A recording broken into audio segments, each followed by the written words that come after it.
Welcome, Jet fans, to yet another episode of the Jets Life podcast here on Monday, September 25th, the day after what was a brutal performance by the Jets offense versus the New England Patriots. Game which we lost by a score of 15-10.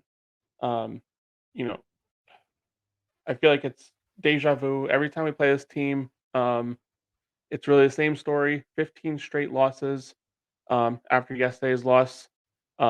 And over the last couple of years, it's been the same story of what this offense has been lacking to do.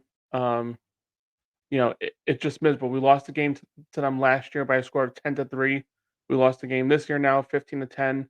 Um, First game last year obviously should have been a victory, but all things considered, you know, the results were what the results were. But this loss here really kind of in my eyes, and unfortunately my eyes don't tell, you know, what the team what to do. It doesn't by any means explain the frustration of the fan base. But in my opinion, this game should have given every glimpse of light to this coaching staff, to this front office, to every decision maker in the building, to the point where it needs to work its way up to Woody Johnson. And this team cannot continue with Zach Wilson. He was a disaster yesterday. Absolutely miserable. I can go through the stat lines with you, that boring little shtick about it. Completing 50% of his passes, 157 yards. Fine, great, whatever. It is what it is. Every quarterback has stats, but the things you don't pop up on the stat sheet for this guy is the same stuff that we've been seeing for the past 2 years and now 2 games. He is constantly finding, and this happens in every game. It's not even like, okay, every once in a while this happens. He evades the pocket, goes 15 yards behind. Um, the one area I will say he improved on is in the past he used to throw the ball to the other team. At least now he's throwing the ball away. I mean that's an improvement. Um, I mean, he's staying in the pocket and sacking himself. Granted, I understand the pocket was collapsing. There was really nowhere for him to go. I know he loves to run backwards, so there was nowhere for him to go. So he just kind of sat down the pocket, took the sack. Um, Fine thing there. I mean, he's checking the ball down with however much time was left. I think it was just over 2 minutes left. He's checking the ball down on 4th and 10 to Conklin, who is immediately tackled because he's covered. I mean, he completed the pass, sure, but Conklin got what 2 yards on that play. I mean, and it continues even further than that. I mean, the amount of times that that they were showing the replays of these plays, whatever, where somebody was like getting open downfield. There was a play where, and I go back to and it's just ridiculous. The play where he evaded the pocket, he didn't even give a chance for the play to develop. And if he did, I believe it was Alan Lazard who was running a drag route and got wide open. Would have had a first down. I know these are all moral victories here and there. I mean, if you would have completed that pass, does that change what this game was? Probably not. But I mean, we lost by 5 points. When you lose a game like that, and the way the defense is playing, and it has been playing, I mean, I know the Dallas game will, throw that one away. But this defense is just too damn good to have a quarterback that is this damn bad being your guy that's gonna try and lead you to victory. It would be irresponsible for this coaching staff to move forward with Zach Wilson as your quarterback. Irresponsible. A word that Robert Saleh said last week, and granted, it was coach speak for the most part because Makai ended up playing left tackle, but this would be irresponsible. Next week, we are playing the Kansas City Chiefs, and I don't see anything changing unless there's something happening that we're not aware of, but it would be irresponsible to send this guy out there against the defending Super Bowl champions in front of that crowd who will be very short-tempered, and rightfully so. It just there's this is a no-win situation sending him out there for any more snaps at this point in the season. If they really do want to fix him or, try and repair whatever damage has been done to this point, sending him out there against Kansas City will be the the worst thing possible. That stadium will be ready for the Boo Birds, 'cause, I mean, I cannot see how you go to that game expecting a win. I know tickets dropped pretty significantly ahead of this Patriots game. I expect that to be the case here as well. I can't see many fans that would wanna go to this game. There's nothing appealing about this. You wanna see his defense play against Patrick Mahomes? That is the only benefit, and even that, I mean, we know what Patrick Mahomes does to defenses across the league. Uh, would it be impressive the Jets defense did something? Sure, but every 4 wide receivers still bring 8 guys in the box. Doesn't even matter. This guy doesn't make the easiest reads. It's really reached a point of frustration. It's reached a point where, um, again, if you really wanna try and reclaim this guy and fix him, this is you're really stepping on eggshells right now with what I mean, what is there, like a half of a percent chance that this guy's salvageable? And it's frustrating, and I'm for, like, myself, I'm not even frustrated more for this fan base. I mean, it you gotta feel sorry for the guys. I mean, season with all these aspirations of being a Super Bowl player and all that this team had, and if it all fell apart in the span of 4 plays after Aaron Rodgers got hurt. Yes, we got was jumping up and down. It was exciting. Loved every minute of it. It gave us a sense of hope that if he can just be efficient and he can just, you know, do average to below average quarterback stuff, that maybe we can, squeeze our way into the playoffs. And then Aaron Rodgers comes out saying he's got this expedited recovery timeline that he's put out for himself. Maybe we can get him back for the playoffs and maybe go on a Super Bowl run. A bunch of what ifs and all that stuff. But the way things are trending right now, there's not much to be positive about. If this guy's suiting up a quarterback for any more time than necessary, I understand. Like I said, can't really do anything about this Kansas City game, but there needs to be somebody in the building as soon as possible to learn the offense. And I mean, do they even need to learn the offense? Can we be honest with ourselves here? Does anybody even need to learn this offense? Because this guy has learned the offense for the past, since March, and still doesn't know anything. Still doesn't operate it the way that you would expect. Joshua Dobbs for the Arizona Cardinals is playing like a. I mean, granted, you know, he's at least playing efficient. He's at least playing good. I mean, he had him up big against the Giants. He played Dallas and played a pretty good game yesterday. That team could easily be 2-1.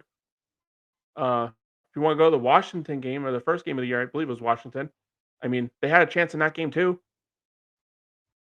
and we can't do nothing on offense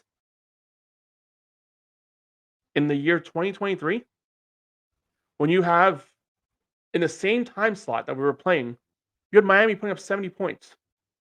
You had Justin Herbert and Kirk Cousins throwing for 3 touchdowns apiece and 300 yards each. And we have Zach Wilson, who can't even complete 50% of his passes. Well, he did complete 50% of his passes for 157 yards.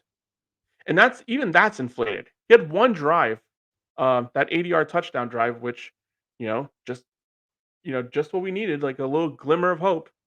Um, that maybe the light turned on.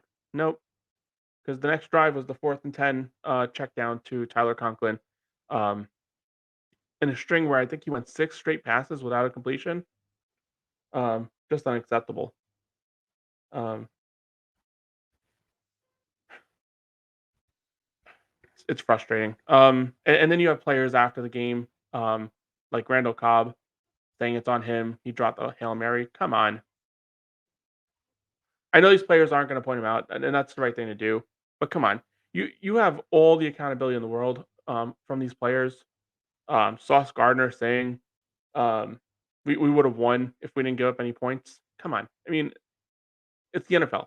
Every team is going to score some points. And it's just even Washington played as terrible as they did last year and still got a field goal on the board. Even the Bears yesterday, who played as terrible as they did against our next opponent, put up 10 points on the board. It's just really. I mean, I don't know how in the world you keep this locker room together with him playing quarterback.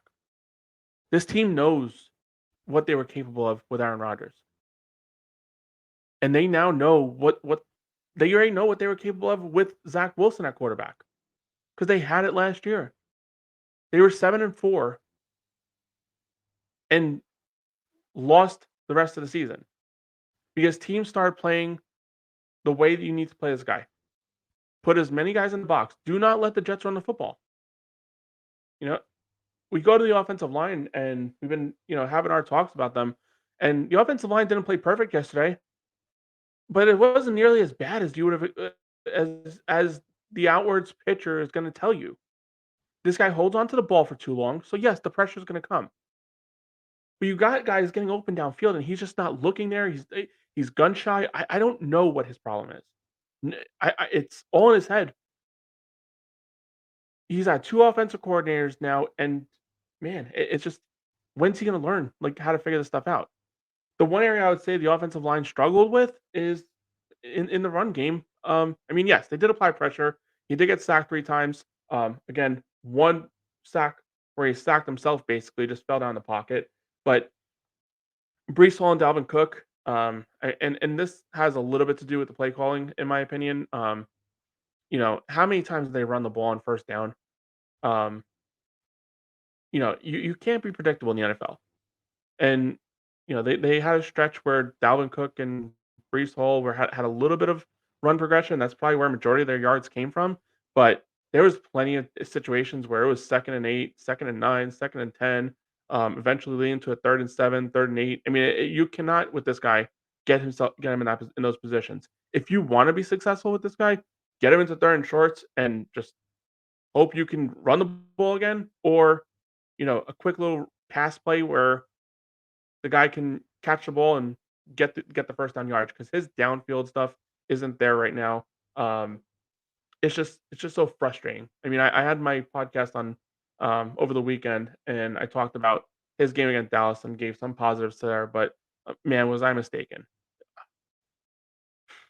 I mean, I knew the Patriots had his number a little bit, but man, I was just hoping that maybe that Dallas game, with the little glimmers he gave us, maybe it wasn't all fake. But yeah, the offensive line, Breece Hall and Dalvin Cook combining for 36 yards on 20 attempts, 1.8 yards per carry. Like I said, a majority of those yards I feel like came on that drive. I want to say it was at the end of the first half, where I mean, you want to say what you want to say about this coaching staff. They have no faith in this guy. I mean, we saw it in the Buffalo game.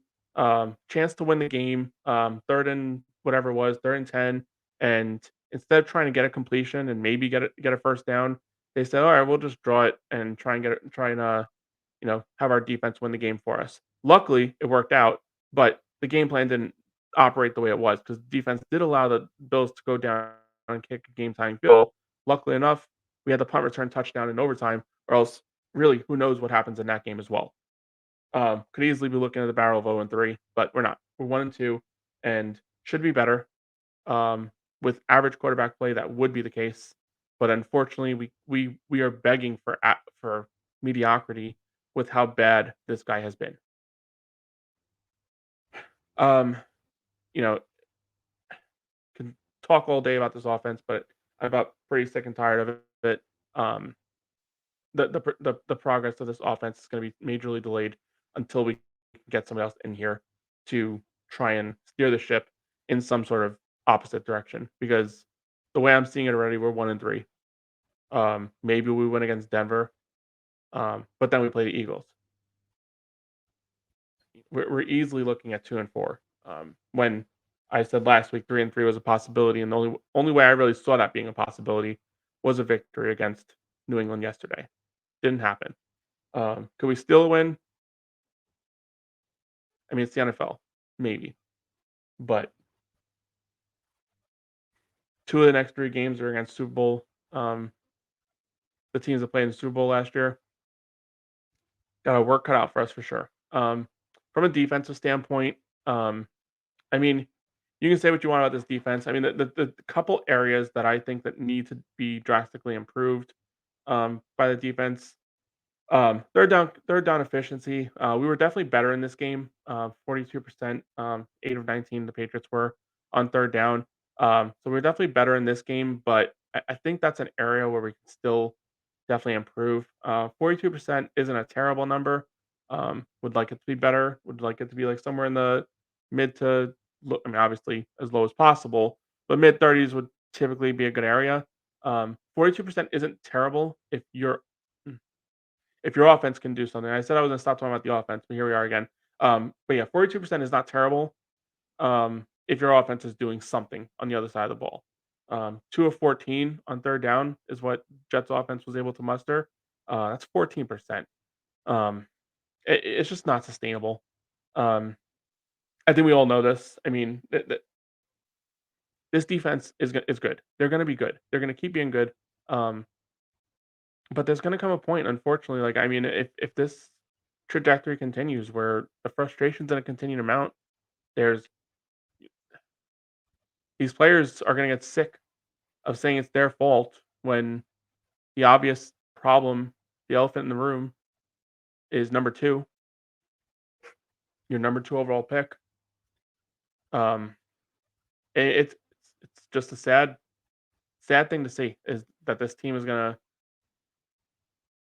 continue to go down this path, until something changes. I know Rich Cimini just, put out an article, recently or a statement that, Joe Douglas is in fact operating the phones. I don't know what that means. You got options in free agency with Carson Wentz, Matt Ryan. Um, are either of these guys a savior? No. But can they operate a damn offense? Maybe. I mean, I would think so. Better than this guy can. Can they complete 50% of the passes? I would think so. I mean, Matt Ryan is pretty accurate quarterback, played very well. I mean, and obviously he's past his prime at this point. That's why he's unemployed, from an NFL offense standpoint. But damn, I mean, it's just so unfortunate that you go from the top of the world, prior to week one, thinking we had a chance at a Super Bowl, to this, to a team that just doesn't doesn't have a chance with its current quarterback. And you know, I'm pretty much done here as far as that's concerned. The defense does need to work on like the middle of the field stuff because obviously these outside corners are doing their job for the most part. Um, but the tight end touchdown we allowed, you know, that was a miscommunication. It looked like Sauce and Whitehead were on that side of the field. It looked like Sauce had the guy in the flat, and you would think the safety's got the guy going deep. Both those guys converged downwards. Miscommunication led to a big touchdown. Um, but and you see it week in and week out. The middle of the field is kind of the area where these quarterbacks are attacking this team. Because you're not going to really be able to do it against these corners on the outside. Um, so something's going to happen here. I mean, we kind of went into the season understanding that the linebacker spot and safety spots were going to be an area of concern. Um, even with Mosley, even with Quincy Williams, even I mean, these are names but there's something lacking there from a coverage standpoint that you know that's the weak spot we have. I mean, teams are going to just continue to attack us that way until we figure out a way to really stop it. And that's, I mean, the pressure wasn't getting there either. I guess you could say that's another option here, but I think the Patriots came with a pretty good game plan of getting the ball out of Mac Jones' hands very quickly. And that's kind of been their MO for most of the first two games from what I've seen is quick drops, get the ball out, find the open guy, and that's it. And that's basically the game plan they had here today. And that's the game plan every team is going to have moving forward. Until you put the team in a position where they need to throw the football, good luck. That's what they're going to do. They're just going to play the game that they played yesterday. Don't turn the football over because that's the only way this team can win. We won a game against the Bills in overtime where we had 4 turnovers and only turned the ball over once. That I mean, if that doesn't tell you the story of what this team has to do in order to squeeze out a win against anybody. Granted, the Buffalo Bills are a great team, and that was a great win by this team. But Bills kind of shot themselves in the foot with the amount of interceptions they had and the amount of turnovers they had. The Jets aren't going to get four turnovers every week. It's just not. It's not. That's just not the way it works. The Jets aren't going to sack the other team 5 times a week. That's not the way it works. But those sacks become more critical. Even if it is a 2 or 3 sack game, even if it is a 2 turnover game, those become more and more critical when you have an offense that can do something with it. If Aaron Rodgers was playing that game against the Bills, the Jets should have won that game by, you know, instead of by a touchdown in overtime. It really should have been a blowout based on what we saw, and it's just unfortunate that this team is so handcuffed by the inabilities of their quarterback. When you have teams all over the league that have backups come in and do great things, even us last year and the year before, Mike White came in and was able to operate this offense, but Zach can't.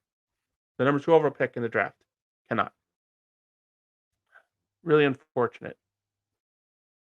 Um, the last thing I'm going to really talk about here, you know, we've talked about the play on the field, talked about the players, talked about some of the comments, and the comment that I want to get to um, is the comment from our head coach, Robert Saleh. Now, I was very high on what he was able to accomplish in the first game of the year, keeping this team together after the Aaron Rodgers injury, and especially after the first half where really didn't do much, scoring 3 points, first 3 quarters scoring 3 points, to eventually getting the victory. That was a fantastic coaching job for him to come in there and really straighten things up and get the victory. But obviously, 2 straight losses, Zach as a quarterback, and his comments after the games are, you know, supportive of Zach, which I wouldn't expect anything less. But the issue I had was when I don't know who asked the question, but um, basically someone asked about the status of the locker room, um, and he said there was a lot of stuff that we could have done too. Um, it's not all on Zach. We could have blocked better. We could have played better on defense. You know, again, I don't have the quote verbatim. I forget. Um, it's just how you know you get. This is where I get back to feeling bad about the players. They're all saying the right things. And I understand again, he's not going to say like, "Oh, it's Zach Wilson's fault." What benefit does that do to the team? But to then instead of pointing the blame to a particular player because that's not what you're supposed to do, he's then going out and pointing the blame to other players on the team, other groups on the team. The offensive line, the defense. You know, I'd like to think that behind closed doors this isn't the case, and maybe he's like telling the players, whatever. I don't know, but from a outsider looking into what's happening, and the only access that we have is through these press conferences and through the play on the field. But if you're a player who's working his butt off every single day and going up against a team like New England, who's had your number for the last 15 times, and you allow 15 points as a defensive, well, 13 points because they had the sack safety. But you allow 15 points as a team and you lose. A lot of times, it's the lack of offense, and in this case, the lack of ability by the quarterback. You defend the quarterback, but then you say that the rest of the team or different areas of the team could have done better. That is that is something that can really cause a problem inside the locker room. Again, could things be being said inside the building that are very different than what he's saying at the podium? Sure, but I mean, how long as a player can you really just sit there and get the finger pointed at you potentially when everyone in the building knows who to point at? You know, actions speak louder than words for sure, and Robert Saleh's actions of continuing to stand behind Zach as the starter, um, really, I mean, it's something that this team is gonna really have some issues with going forward. They had issues last year. It was a known thing that there was issues with this team playing Zach Wilson, to the point where when Mike White started, they were wearing, the Mike Effin White shirts or, you know, I know that they made shirts for Zach, that we support Zach, whatever, but those shirts are gonna start um, getting deteriorated really quickly because there's not a way that this team can continue to support this guy if he doesn't do anything to support the rest of this team. Um, like I said, it's very unfortunate. I really do, and I said this yesterday too. I really feel sorry for every single Jet fan that had any optimism for the direction that this team was going to potentially go in this year. Obviously, with Aaron Rodgers there was plenty of reason to be optimistic. But when he went down, for all those Jet fans that kept it optimistic, including myself, for all you Jet fans that kept it optimistic that if he just, plays decent, if he just whatever, if he just doesn't screw up, if he just doesn't turn the ball over 50 million times, he didn't turn over the ball once yesterday, but we still couldn't do anything. Um, for all the Jeff fans, including myself, that looked at the first 2 games and said, "Oh, look, he's not that bad. Oh, he's not that terrible. Oh, look, there's something to look at here. Oh, look what he did to the Bills. He turned the ball over once, but he played pretty efficient. Oh, look, against Dallas. Yeah, he did throw 3 turnovers, but they were late in the game." All these damn excuses that we've had built in. It's in our mind because we want him to do well, and there are some Jeff fans out there that, kind of predicted the inevitable, but there are some that are gonna be optimistic. Well, I'm sorry. I'm done being optimistic with this guy. I don't see an avenue where he can be fixed. Um, to the point where, I mean, I doubt they're gonna do this. But to the point where after the season, it becomes a real option where you trade him for whatever the hell you can get for him, take the dead cap hit, and bring in a reliable backup quarterback. If Aaron Rodgers even can play next year, it sounds like he wants to. So I'm staying optimistic there. But there's some major concerns here if this thing continues, and I'm not going to go that route just yet. But I mean, we're talking about a team that potentially, with all the hype that surrounded it, if this thing spirals the way that it looks like it's going to, jobs are going to be on the line, and that I think will be the major turning point because there's no way that this team can go 1-15. I know they have an easier schedule by the time the bye week passes, and I think after the first 2 games after the bye week, I know it eases up a little bit, but, you know, we're not playing and I was gonna say the Arizona Cardinals, that going into the year, that was probably the team you looked at as being an easy target. We're not playing the Bears. We're not playing, major slouches out there. We're playing the NFC East, which has a bunch of good quality teams. I mean, the Giants are quality. We've already played Dallas. We play Philly soon. Um, we play the AFC West, which, you know, has its great teams. We still have plenty of games against teams in our division. We play New England again, this time in New England. It's going to reach a point where the people in this building are going to start to realize that we need to do something here, or else this building is going to get cleaned out. And when that happens, if that happens, I hope it doesn't. But if that happens, then you got to look to Aaron Rodgers and what is his decision going to be moving forward. We are plenty of time away from that being the case. But if this thing continues in the path that we're moving, that is going to be a legitimate cause for concern for this team and this fan base. And all that optimism that we've had for the past offseason is going to really turn dark if things don't get right. So, again, I am so sorry. It is frustrating.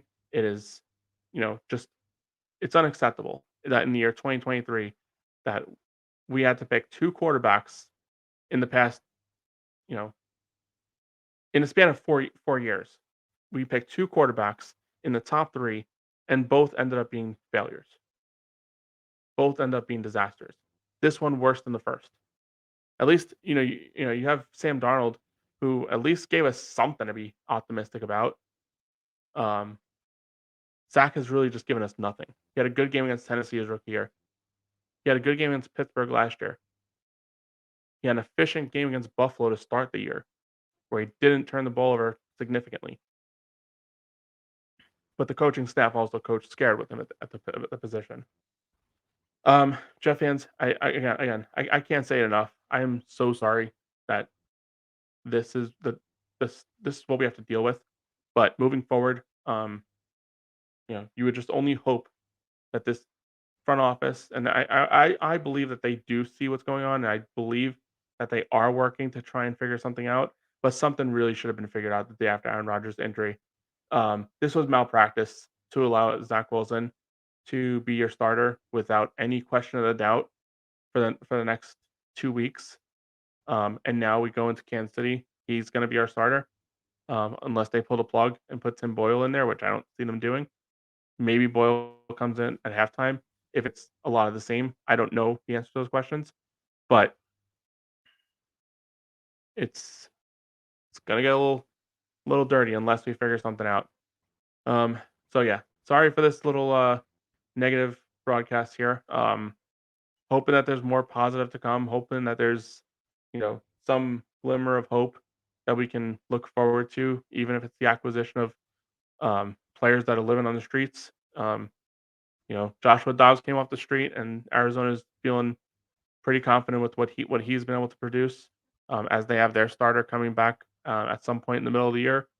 Can only hope that we get some sort of lightning in a bottle with whatever person we bring in, because something's going to happen soon. It just unfortunately hasn't happened soon enough. Again, sorry again, guys, but if you haven't already, I know this is a very pessimistic episode here, and I know many of you probably don't want to like and subscribe to the channel based on the tone of this episode, but if you hoping that there's many future episodes with more positivity. Again, please help me out, build my channel, help me grow, and like and subscribe to my channel. Appreciate all you guys, and let's go Jets. Hopefully we can get something going soon. All right, thank you.